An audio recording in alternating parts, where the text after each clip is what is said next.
Romanos 9, 19 a 21. Mas algum de vocês me dirá: então, por que Deus ainda nos culpa? Pois quem resiste à sua vontade? Mas quem é você, ó homem, para questionar a Deus? Acaso aquilo que é formado pode dizer ao que o formou: por que me fizeste assim? O oleiro não tem direito de fazer do mesmo barro um vaso para fins nobres e outro para uso desonroso? Amém? Assim diz a palavra do Senhor. Vamos orar mais uma vez. Pai querido, essa palavra tão preciosa de mostrar a soberania do Senhor, o poder do Senhor, pedimos, ó Pai, que essa noite possamos compreender o quanto o Senhor é poderoso em nossas vidas, ó Pai. Pedimos que o Senhor nos ajude a compreendermos as maravilhas da Tua palavra. É o que oramos em nome de Cristo Jesus. Amém. Se há uma coisa que nós, humanos, somos bons, é duvidar de Deus. E isso é natural. Desde a criação do mundo, o homem duvida se Deus realmente é Deus, se Deus realmente é todo-poderoso, se Deus realmente é bom, se Deus realmente é tudo aquilo que a Escritura diz quem Deus é. Adão, por exemplo, duvidou que Deus era soberano. Como? Logo após ele pecar, qual a primeira coisa que Adão faz? Se esconde. Tem como se esconder de Deus? É claro que não. Adão duvida então que Deus pudesse ver atrás das árvores, ou o lugar onde ele estava escondido. Quando Caim matou Abel, Deus pergunta para Caim: onde está o seu irmão? Qual a resposta de Caim? Por acaso sou tutor do meu irmão? Eu lá sei aonde o meu irmão está? Ou seja, fez de Deus mentiroso. Fez de Deus mentiroso. Deus sabia exatamente o que Caim tinha acabado de fazer. Pouco tempo depois, na Torre de Babel, é um outro exemplo de como a humanidade ela é tola. Vamos fazer uma torre tão grande que chega aos céus, para mostrar o quão poderoso nós somos e que nós somos maiores do que Deus. Sério, esse é o pensamento daquelas pessoas. Vamos mostrar que nós somos tão bons quanto Deus. Essa era a grande ideia da humanidade. Sara riu de Deus. Jacó enganou seu irmão e lutou contra Deus. Os irmãos de José mentiram para o seu pai sobre a morte de José, achando que nada poderia acontecer com eles. Davi engravidou uma mulher casada e matou o seu marido. Elias deixou de acreditar no poder de Deus e fugiu de Jezabel. Jonas tentou fugir da presença de Deus. Já parou para pensar nisso? Jonas tentou fugir da presença de Deus. Como que foge da presença de Deus? Impossível isso. Judas traiu Jesus. Pedro disse que não ia negar Jesus, como nós temos estudado nas quartas-feiras, e o negou. Por que será que mentimos? Por que será que rimos de Deus? Por que será que pecamos? Por que será que adulteramos, matamos e tentamos enganar a Deus? Porque nós não acreditamos que Deus de fato é soberano. Nós não acreditamos que Deus de fato está em todos os lugares, vê tudo e faz tudo conforme lhe agrada. No entanto, não é errado ter dúvidas sobre Deus e fazer perguntas a Deus. Não é errado perguntar: Deus, por que as coisas são assim? Deus, por que isso aconteceu na minha vida? Não é errado perguntar isso. Mas o que é errado, que é o que nós lemos no texto, é como fazer essas perguntas. Como o nosso coração está ao fazer essas perguntas ao Senhor. Nós não podemos colocar Deus na parede. Existe um livro do Antigo Testamento, o profeta Abacuque, ele é um grande exemplo sobre isso. No capítulo 1, ele pergunta a Deus: até quando, Senhor, clamarei por socorro, sem que tu ouças? Até quando gritarei a ti violência, sem que tragas salvação? Está perguntando para Deus: Deus, há violência em todo lugar. Em Jerusalém há violência, as pessoas estão matando umas às outras. Até quando o Senhor vai ficar cego e surdo em relação a isso? Mas o interessante é que o final de Abacuque, ele termina lá no 3, 17 a 19, até um cântico que muitas vezes a gente canta na igreja, que ele diz o seguinte: mesmo não florescendo a figueira, não havendo uvas na videira, mesmo falhando a safra de azeitonas, não havendo produção de alimento nas lavouras, nem ovelhas no curral, nem bois nos estábulos, ainda assim eu exultarei no Senhor e me alegrarei no Deus da minha salvação. O Senhor soberano é a minha força. Ele faz os meus pés como os do cervo. Ele me habilita a andar em lugares altos. No capítulo 1 de Abacuque, estava duvidando do Senhor. No capítulo 3 de Abacuque, ele está confiando no Senhor. O que fez Abacuque mudar de ideia? Capítulo 2, ali no meio, justamente a resposta de Deus no capítulo 2. Deus, ele não responde todo o questionamento de Abacuque. Ele não senta com Abacuque e começa a explicar, começa a mostrar ali o problema do mal, o porquê o mal existe. Ele não senta e começa a explicar sobre a filosofia, não faz nada disso. Deus, ele simplesmente prova para Abacuque que ele governa todas as nações, que ele governa todos os povos, que ele governa todos os reinos, e que ele julgará todo o mal. E lá no 2, versículo 20, o Senhor diz assim: mas o Senhor está em seu santo templo, diante dele fique em silêncio toda a terra. O Senhor prova para Abacuque que ele é o Todo-Poderoso e está no seu santo templo, está sentado em seu trono, governando todas as nações, governando todas as pessoas, e todos os povos, toda a terra ficará em silêncio diante do Senhor.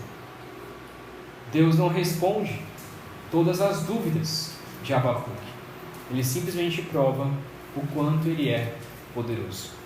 A mesma coisa acontece com Jó, que a gente já leu. Por isso eu pedi para a Babi ler o capítulo 38 de Jó, porque durante os 37 primeiros capítulos de Jó, há uma discussão de Jó com seus amigos para provar que Deus é quem tinha mandado essas pragas, essas maldições sobre a vida dele. E os amigos de Jó estão dizendo: olha Jó, você se diz justo, mas eu acho que você não é tão justo assim quanto você pensa. Olha Jó, se arrependa dos seus pecados. E Jó então se volta a questionar ao Senhor, se perguntando: Deus, por que o Senhor fez isso comigo? Eu sou tão justo, eu sou tão bom, e o Senhor está mandando essas maldições sobre a minha vida, matando os meus filhos, acabando com toda a minha herança, acabando com o meu sustento, acabando com meus servos. Por que o Senhor faz isso? Novamente, Deus não senta com Jó e começa a falar sobre o problema do mal. Deus não senta com Jó e começa a filosofar e começa a dizer sobre as coisas.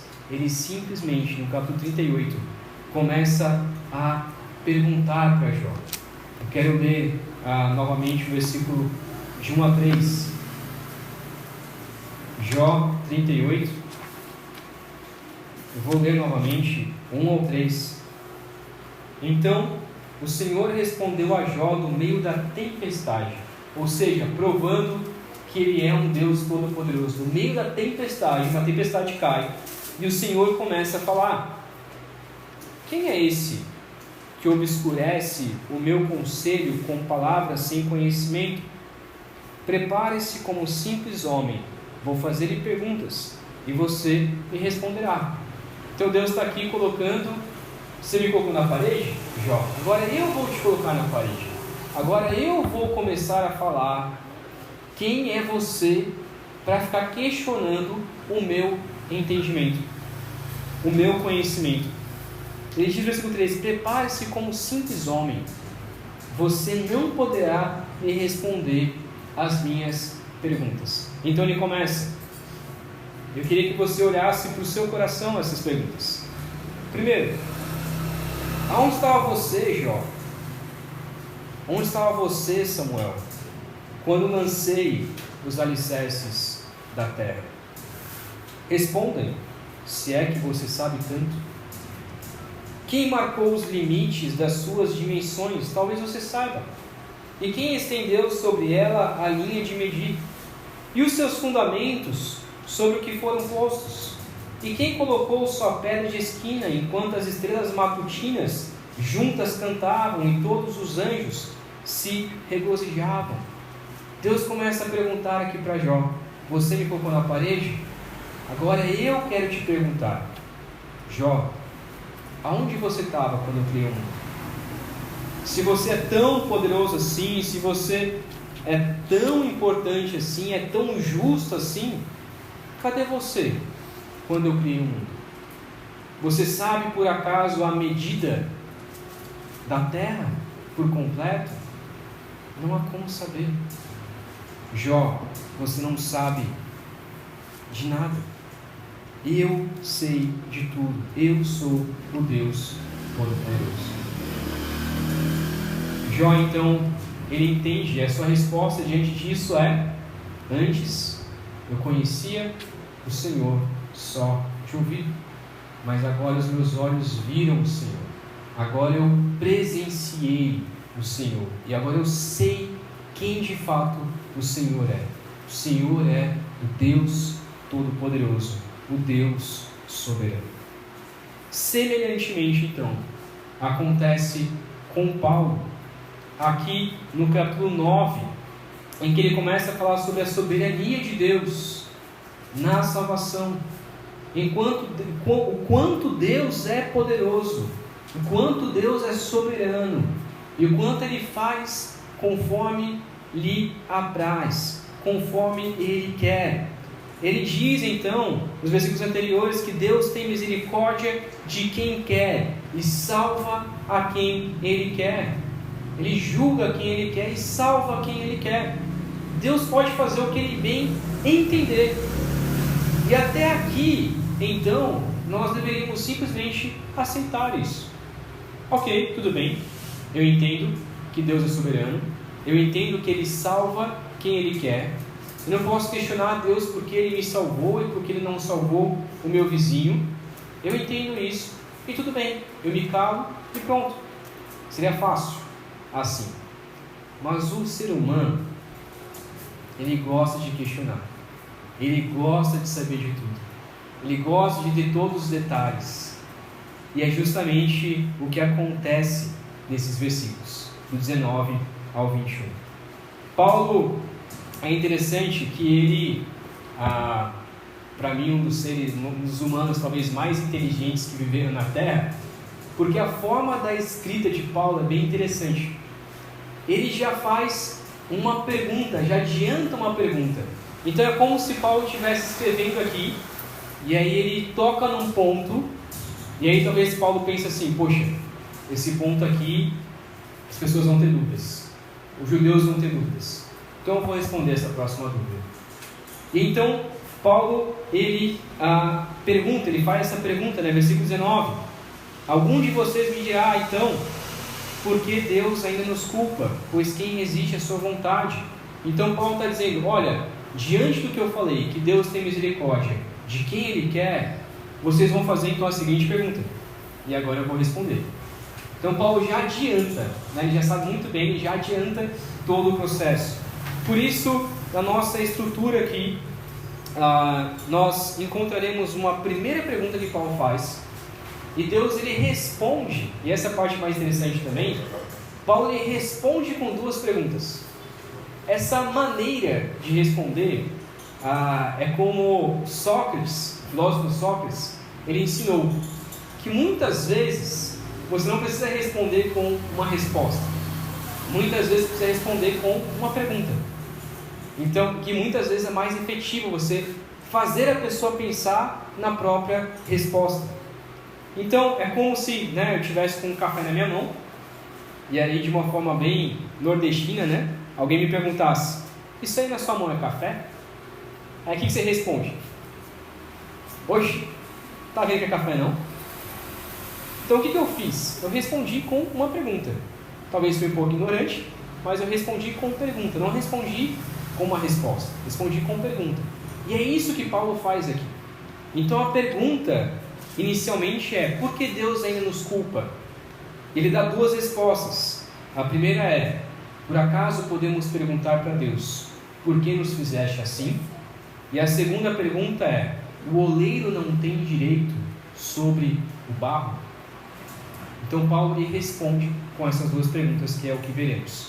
Versículo 19 então, só voltando, então a nossa intenção hoje é mostrar que por causa da nossa fraqueza humana, nós nunca conseguiremos entender a grandiosa soberania de Deus, e isso faz Deus ainda mais poderoso.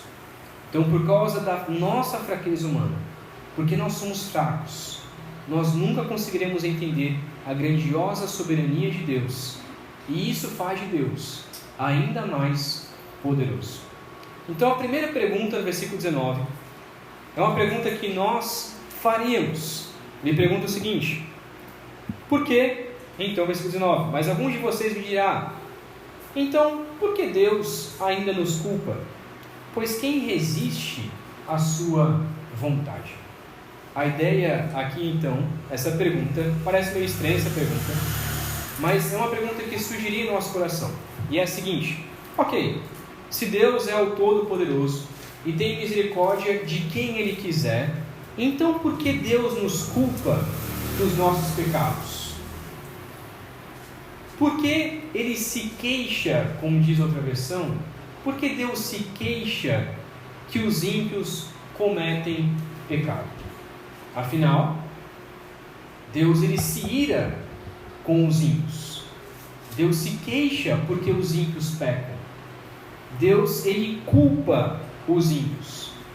Mas se Deus salva e tem misericórdia de quem Ele quer, não deveria questionar o porquê os ímpios pecam, porque afinal todos são pecadores. A pergunta aqui é a seguinte: se Deus escolhe quem irá salvar, então por que Ele fica irado com os ímpios? Por que Ele se queixa dos pecadores? Por que Deus endureceu o coração de Faraó e depois acusa Faraó? Parece que não faz sentido. Parece que isso não faz tanto sentido assim. Se Deus ele sabe que os ímpios irão para o inferno, por que Ele fica tão irado com os ímpios? E a resposta então está logo a seguir, versículo 20. Versículo 20 diz: mas quem é você, ó homem, para questionar a Deus? Acaso aquilo que é formado pode dizer ao que o formou: por que me fizeste assim? Então quem somos nós para questionar a vontade de Deus? Paulo não está dizendo que nós não podemos questionar a Deus, ou seja, fazer perguntas a Deus. Devemos sempre ficar em silêncio e aceitar o que Deus nos manda. Nós podemos sim conversar com Deus e perguntar por que as coisas aconteceram dessa maneira. Isso é natural do ser humano. No entanto, o nosso coração não pode ser um coração desafiador. Não pode ser perguntando a Deus como se estivesse colocando Deus na parede, duvidando do caráter santo e perfeito de Deus. E esse que é o detalhe. Eu posso sim perguntar para Deus: Deus, por que eu perdi emprego? Poxa, eu estava trabalhando tão corretamente e eu perdi emprego, por que isso aqui aconteceu? Deus, por que meu parente morreu? Uma pessoa tão boa, tão justa, e morreu. Eu posso perguntar para Deus, mas o que eu não posso é questionar a Deus, no sentido de: Deus, não faz sentido isso não. Por que eu perdi emprego? Por que meu parente faleceu? Por que minha mãe faleceu? O Senhor é injusto por ter cometido essas coisas. Então o questionamento aqui é: Deus, por que você fez isso? Por que você não salvou aquela pessoa? O Senhor é injusto por não salvar aquela pessoa. E é esse que está o detalhe. Por isso que, você não precisa abrir, mas por isso que em Isaías 45, versículo 9, Isaías 45, versículo 9, diz assim: ai daquele que contende com o seu Criador, daquele que não passa de um caco entre os cacos no chão. Acaso o barro pode dizer ao oleiro: o que você está fazendo? Será que a obra que você faz pode dizer: ele não tem mãos? Então a pergunta aqui é: acaso nós humanos podemos ficar questionando a Deus? Deus, por que as coisas acontecem desse jeito? Isso aqui é injusto, não devia acontecer assim. Deus, o Senhor está sendo injusto fazendo isso. A resposta é: o barro não pode perguntar ao olheiro. A gente vai ver sobre isso. Então, um verdadeiro conhecimento de quem Deus é torna essas perguntas inapropriadas. Se você crê que Deus é todo-poderoso, se você crê que Deus é soberano, se você crê que Deus é o Criador dos céus e da terra, então ficar colocando Deus na parede, questionando a Deus, é inútil. Nós não podemos questionar a Deus porque Ele fez a forma como nós somos, por exemplo, que é o que ele cita aqui. A gente não pode chegar para Deus e falar assim: Deus, por que o Senhor me criou baixinho? Né? Chegar para Deus: Deus, o Senhor foi injusto. Eu amo jogar basquete, devia ter nascido com 1,90 para poder ser jogador de basquete ou algo parecido. O Senhor foi injusto de ter me criado baixinho. Deus, por que o Senhor me criou com um cabelo dessa cor? Deus, por que o Senhor me criou narigudo? Deus, por que o Senhor me criou assim e assado? Eu posso fazer essas perguntas? Se eu quiser, eu posso. Vai mudar alguma coisa em minha vida? Não. Eu vou continuar sendo baixinho? Sim. Eu não vou conseguir mudar a ideia de Deus e Deus olhar para mim: poxa, é verdade, Samuel, eu falhei. Devia ter te criado com 1,90. Olha só, eu falhei. Devia ter criado dessa forma. Você está certo. E ficar fazendo essas perguntas para Deus: vai mudar alguma coisa em minha vida? Não. Eu posso perguntar? Fica à vontade. Mas saiba que não vai mudar nada. Porque essas perguntas, irmãos, são perguntas que crianças fazem aos seus pais. Mas com o passar do tempo, quando a gente se torna adulto, a gente começa a perceber que essas perguntas sobre a nossa aparência, sobre por que Deus nos fez dessa forma, são perguntas tolas. São perguntas que não vão mudar em nada, porque Deus, Ele vai continuar sendo soberano, não vai mudar o caráter de Deus. A resposta aqui é simples: Deus os criou dessa forma porque Ele nos quis. Então, terceiro ponto aqui, versículo 21, o oleiro tem direito sobre o barro? É a pergunta que ele faz. Versículo 21, o oleiro não tem o direito de fazer do mesmo barro um vaso para fins nobres e outro para uso desonroso? Essa ilustração aqui do oleiro, ela foi usada muito bem, tanto por Isaías e tanto por Jeremias. Eu quero ler esses dois textos, não precisa abrir comigo, vou ler rapidamente aqui. Isaías 29, 16, diz assim: vocês viram as coisas de cabeça para baixo, como se fosse possível imaginar que o oleiro é igual ao barro. Acaso o objeto formado pode dizer àquele que o formou: ele não me fez? E o vaso poderá dizer do oleiro: ele nada sabe? Então, a gente achar que nós temos o mesmo poder de Deus para questionar as coisas é tolice. A gente achar que a gente pode questionar a Deus e perguntar: ele não me fez? O objeto não pode ficar questionando ao Senhor sobre os atributos de Deus, sobre o caráter de Deus.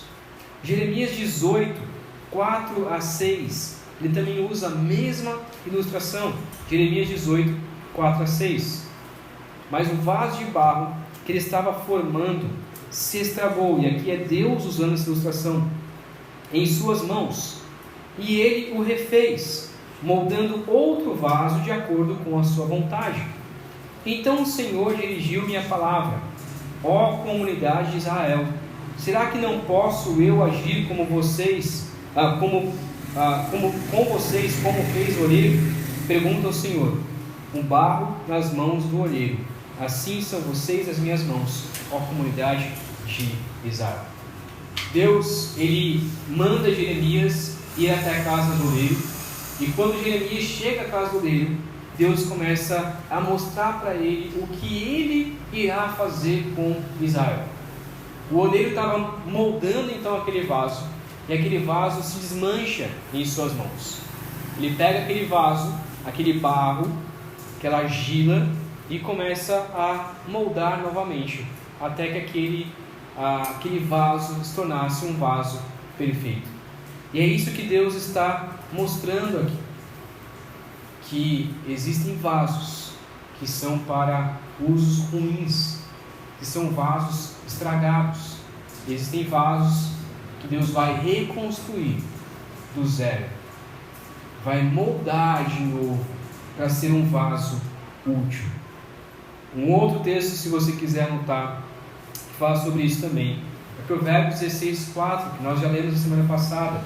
O Senhor faz tudo com um propósito, até os ímpios para o dia do castigo. O detalhe, voltando para o texto de Romanos, é uma palavrinha essencial no versículo 21, que diz assim: o oleiro não tem direito de fazer do mesmo barro, um vaso para fins nobres e outro vaso para uso desonroso. Qual que é o detalhe aqui? O detalhe é essa palavra: do mesmo barro, da mesma natureza. Deus forma homens para usos, para fins nobres, e Deus faz homens para fins desonrosos, mas é a mesma natureza pecaminosa. Todos nós merecemos a morte. Deus não tem obrigação nenhuma de salvar ninguém. Deus salva porque Ele quer. Romanos 3:23 deixa claro: todos nós pecamos, estamos destituídos da glória de Deus. Romanos 6:23 diz que o salário do pecado é a morte, mas o dom gratuito de Deus é a vida eterna. Deus dá a salvação gratuitamente a quem Ele quer. Por isso que Romanos 5:8 diz que Cristo demonstra o seu amor por nós quando ainda éramos pecadores. Ou seja, todos nós deveríamos ser vasos de desonra. Todos nós deveríamos ser ímpios, com destino ao inferno. Deus nos criou e nós merecemos, por causa do nosso pecado, por causa da escolha de Adão e por causa da nossa escolha diária de pecar, todos nós éramos vasos desonrosos. Todos nós merecemos a morte. Mas Deus, assim como ele ilustra ali em Jeremias, ele destrói esse vaso que é as nossas vidas. Ele quebra a nossa vida e reconstrói tudo novamente, para então finalmente sermos vasos que honra e glorifica ao Senhor. É a forma como Deus faz.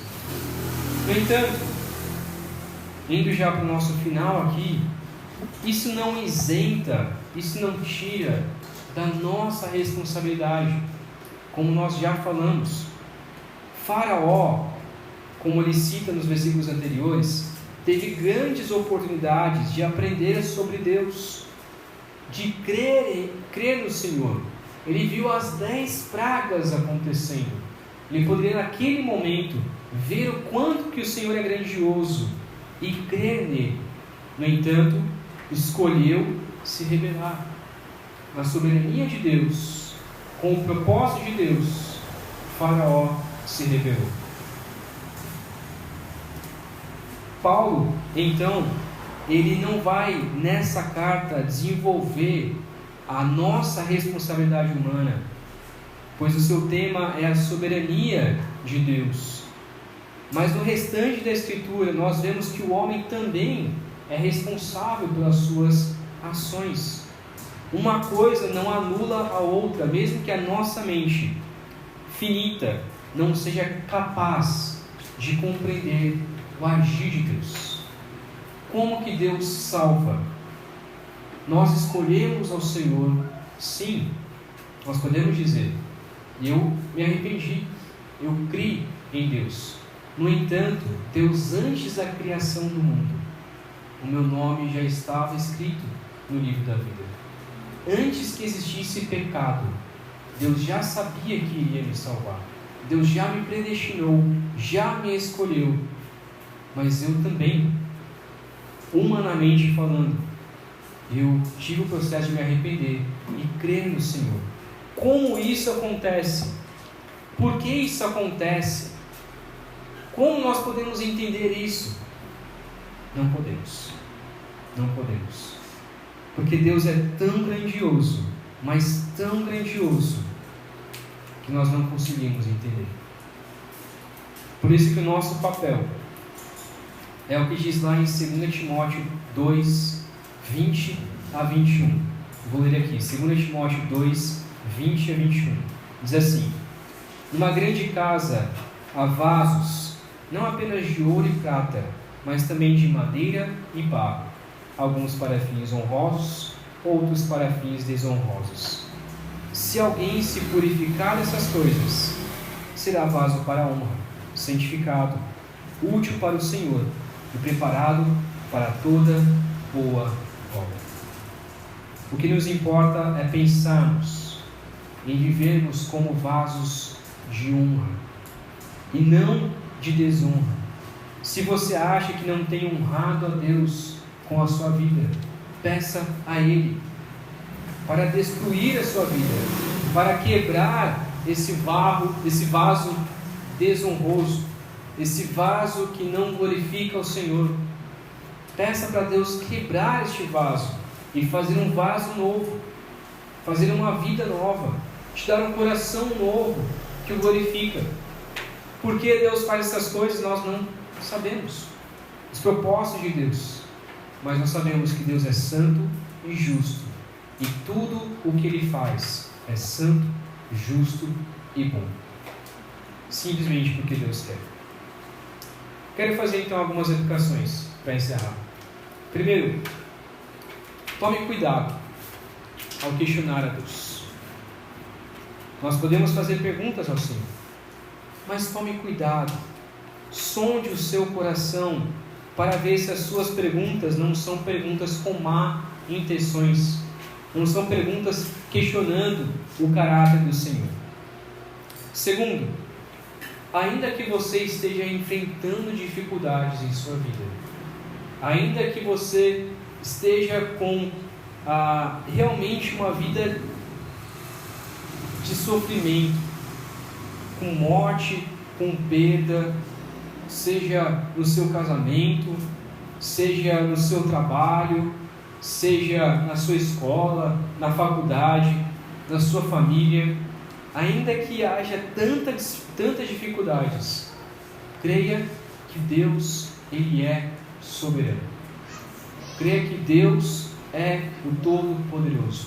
Ainda que você não entenda porque as coisas acontecem da maneira como acontecem, creia primeiramente que Deus sabe os motivos. Terceiro,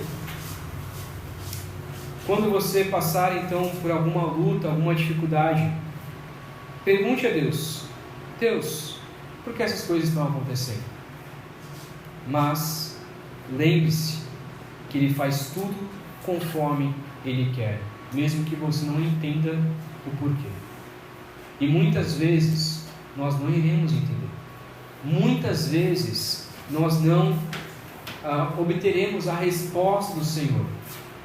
Muitas vezes Deus não vai sentar do nosso lado e falar: olha, o problema do mal é assim, assim, assim, as coisas acontecem assim por causa disso, disso, disso.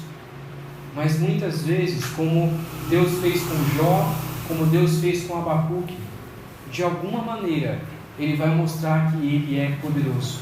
Nós podemos confiar nele.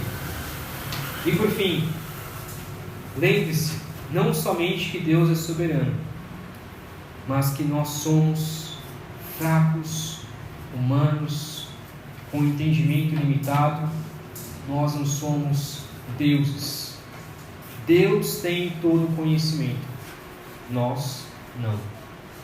Há coisas, irmãos, nós como teólogos, estudamos a Bíblia todos os dias, há coisas que a gente não entende. E a gente fica estressado, a gente fica nervoso. Por quê? Por que eu não consigo entender essas coisas? A gente fica nervoso quando a gente lê um texto, a gente não consegue entender esse texto. Por que Deus? A gente não consegue entender nada disso. Mas um bom teólogo, ele simplesmente confia no Senhor. Deus, eu não entendo o porquê disso, mas eu confio que o Senhor é todo-poderoso.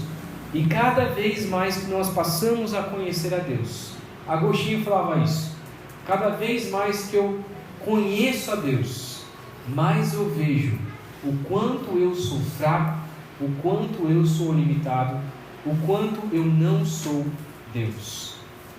Quanto mais a gente conhece a Deus, mais a gente se encanta o quanto Deus, Ele é poderoso. Por isso, por nossa fraqueza humana, nós nunca conseguiremos entender a grandiosa soberania de Deus.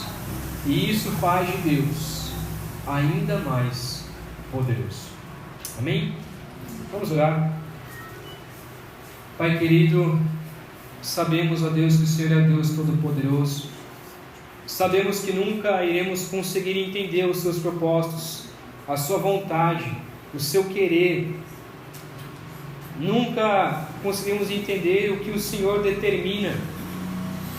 Por anos e anos, os teólogos, os pastores, os cristãos ficam discutindo sobre como funciona a soberania do Senhor. Na realidade, nós nunca iremos entender. É impossível compreender o quanto o Senhor é poderoso. É impossível entender o que o Senhor faz e por que faz. Ó Deus, nós temos a palavra revelada a nós. Nós podemos ler a Tua palavra para conhecer a perfeita e agradável vontade do Senhor. E obrigado por isso, mas nós sabemos, ó Pai, que a Tua palavra nem se compara ao quão grandioso é o conhecimento do Senhor. E o que nós temos em nossas mãos ainda é pouco diante do conhecimento do Senhor. E ainda assim é difícil demais para nós. Ó Pai, somos gratos porque o Senhor nos revela o seu conhecimento. Somos gratos porque o Senhor nos revelou através de Cristo Jesus a vontade sobre nossas vidas de sermos salvos, libertos do nosso pecado. Mas, ó Pai, te pedimos que o Senhor nos ajude a não ficarmos questionando o Senhor, colocando o Senhor na parede, mas simplesmente crer em Ti, porque sabemos que o Senhor faz tudo conforme lhe agrada. E isso não é fecharmos nossos olhos para a realidade, não é simplesmente andarmos alienados, mas é cremos que o Senhor sabe de todas as coisas e que um dia no céu passaremos a eternidade conhecendo o Senhor, e aí sim talvez possamos entender um pouco da soberania, um pouco de quanto que o Senhor é poderoso. E ó Pai, te peço que em nossas vidas, nosso dia a dia, possamos nos lembrar dessas verdades, possamos nos lembrar do quanto o Senhor é bom, de que o Senhor está no controle de todas as coisas. Ó Deus, nos ajude a crer nisso. Assim oramos, pedindo também que a graça de Cristo Jesus, o amor de Deus Pai e o consolo do Teu Santo Espírito esteja com todos nós, hoje e para todo sempre. Amém, amém, amém.